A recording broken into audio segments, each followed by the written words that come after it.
there, everyone. Namaste, my friends. I'm Jill Loftus of Nuit Astrology. I'd like to welcome you to your planetary energy forecast for the week of March 21st, 2022. Now, take a deep breath because this week launches several weeks of very, very intense astrology. And I do want to give you a big heads up. It's in play. I dropped this video on Sundays. I would say it's in play now. All through the week, we're gonna have Mars, which is the energy of the warrior, fighting, cutting, anger, passion, right? Action in a harsh aspect to Uranus. Okay, the planet of shocking events, synchronicities, the internet, just sudden occurrences, right?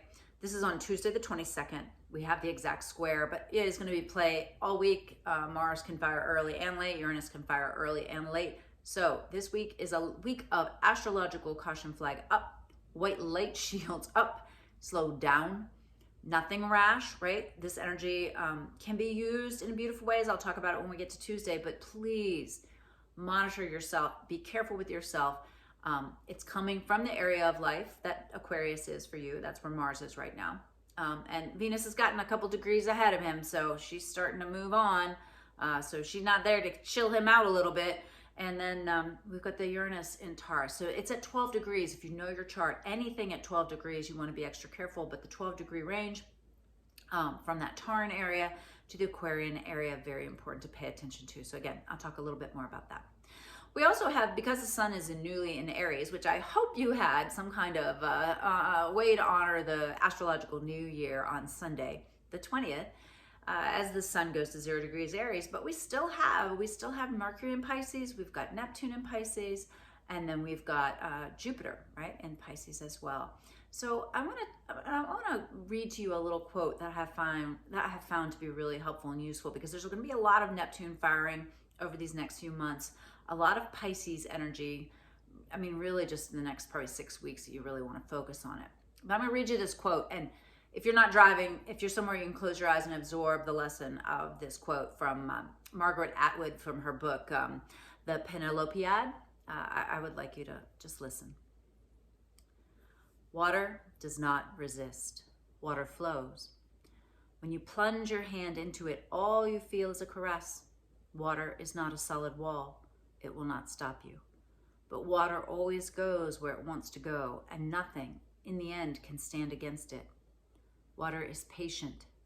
Dripping water wears away a stone. Remember that, my child.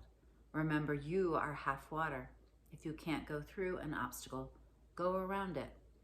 Water does. All right?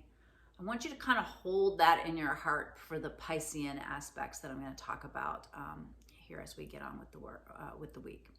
And let's begin. We've got Mercury conjunct Jupiter in Pisces on Monday. All right, so this is going to be, this is very expansive, okay? This is just going to amplify that, the kind of energy of Piscean expansion, merging, whatever area of life Pisces ruled in your chart. Jupiter makes things bigger, and Mercury makes you want to think about it, talk about it, feel about it. So, but this is not exactly the best placement, right, for Mercury. There's not a lot of clarity to be gained here. This is more about inspiration. This is more about writing poetry or coming up with creative, beautiful, immersive ideas. Einstein was a Pisces. And he said that he would put himself in a trance state by walking back and forth. It was like a walking meditation. And he said that he got like the theory of relativity. It was almost like a download, but then it took him years to understand what he'd received. That's this kind of beautiful energy, all right? So insights could abound. Wonderful for any kind of creative projects, creative thinking. Not so great for the linear mind that needs to make harsh decisions about real things. So, high vibe this by being inspired, but don't fall into delusion, confusion. This is very much cult energy as well. So if everybody in the media is rushing in one direction, pause and look around and see what else is going on. All right, there could be a lot going on, especially because at the same time that's happening, we have a moon in Scorpio that is absolutely getting pummeled. I'm going to read you the aspects this moon is going through. All right, it's going to square Mars, so that's a nice nice setup for that Uranus square to the Mars as well. All right, the moon is going to square Mars. Then it's going to oppose Uranus. Another day that something shocking could happen. It's going to square Venus.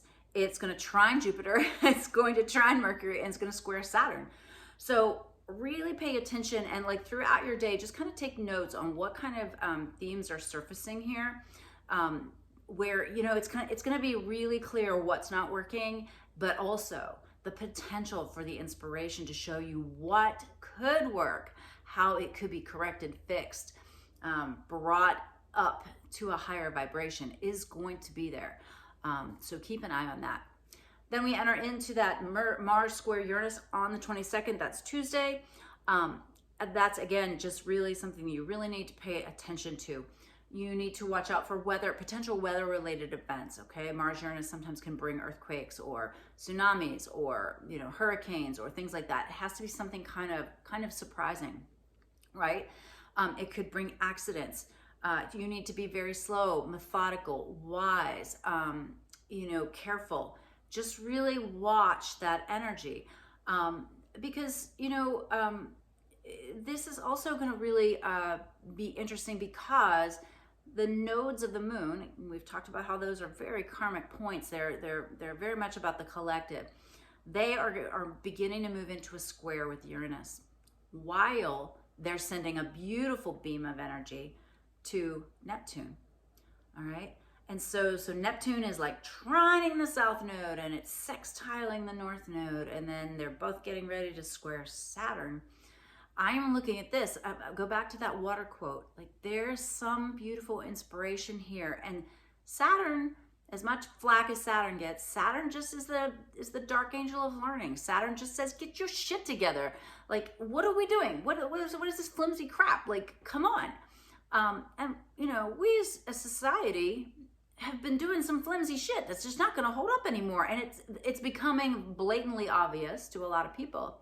And you can sit and argue and debate and whatever, but at some point, we got to do something about it. And what we're going to do about it is coming forward. So look for those solutions. Look for those creative solutions, those inspired solutions. Absolutely be meditating this week and ask your guides for help and assistance. Ask for symbols, ask for signs. And then, listen to your intuition. Listen to those things that tell you, ooh, you know, I'm not going to do that. That might be the traditional way of doing it, but I'm thinking that's not going to work this time. Okay? So pay attention to that. We're only on Tuesday, y'all. Oh my goodness. All right. So the other nice thing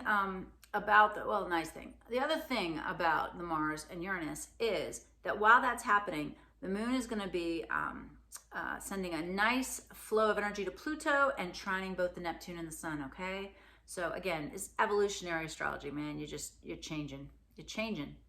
All right, Wednesday the 23rd, Mercury is going to hit Neptune, and I call that the fog machine, right? If you thought all those big feels and ideas you were having earlier in the week from that Mercury-Jupiter, now Mercury hits Neptune, and that's just, it can be so diluted, so confused, so unable to see the way forward. Beware of drugs, drinking, anything that will cloud your judgment, anything where you check out, right? Like, you know, whether it's, you know, running 27 miles or sitting down and watching 50 episodes of something, whatever you do to drown out the noise that's not healthy, that is going to be super amped on Wednesday. So be careful, be cautious. Also, watch out for people like that, right? Realize people are, you know, you already got this Mars Uranus thing going on. You've got this happening. You know, people are going to be looking at their phones and not going to be driving properly. So be a defensive driver, be a defensive human, and it's not the best day to think about like signing a contract, making a big decision, all right? It's energy that you can high vibe through inspiration, ideas, you know, art, play some music, make some love, have a wonderful artistic day. Just don't get caught up in the drama, right? All right. So, and then I'm gonna, you know, we've got a few little minor aspects, and then we have on Saturday. Saturday is kind of a sweet day. I'm really liking Saturday. The moon's gonna touch Pluto, but it's gonna send a sextile to Jupiter, Neptune, Mercury, and then Mercury sextiles Pluto at 29. Now that means the energy's up, right? Mercury at 29, there's a push to completion whenever any of the planets get to that anorectic degree, right? Because remember, there's not a 30. If from 29, it goes to 0, all right? So it's wrapping up these lessons in Pisces. And so if something that's kind of been building during this time period comes to a head, comes to fruition, comes to fullness, then you'll be able to see. But all those sextiles are like, think of a sextile. A trine is like the door opens and someone says, come in. And a sextile is more like there's a crack in the window and you have to like look to see it, right? And you're like, oh, look, there's a window. Oh, I wonder what's through there. And if you're lazy, you miss it, right? So all these sextiles on Saturday, I'm really looking to those blessing beams to kind of wrap up what could potentially be an emotionally difficult week with some new ideas, some sparks, some inspiration to go ahead and move forward. All right, and then on Sunday, the 27th, Mercury goes into Aries. Totally different energy than Mercury in Pisces, right? Think of it coming out of the primordial waters of Pisces and then into the realm of fire, which also means, Aries, Mercury in Aries can be the, oh, I forgot the filter from my mouth energy. So you're going to have to start being a little more paying attention to what comes out, a little more paying attention to anger, a little more interested in being independent and strong-willed. So look for that change.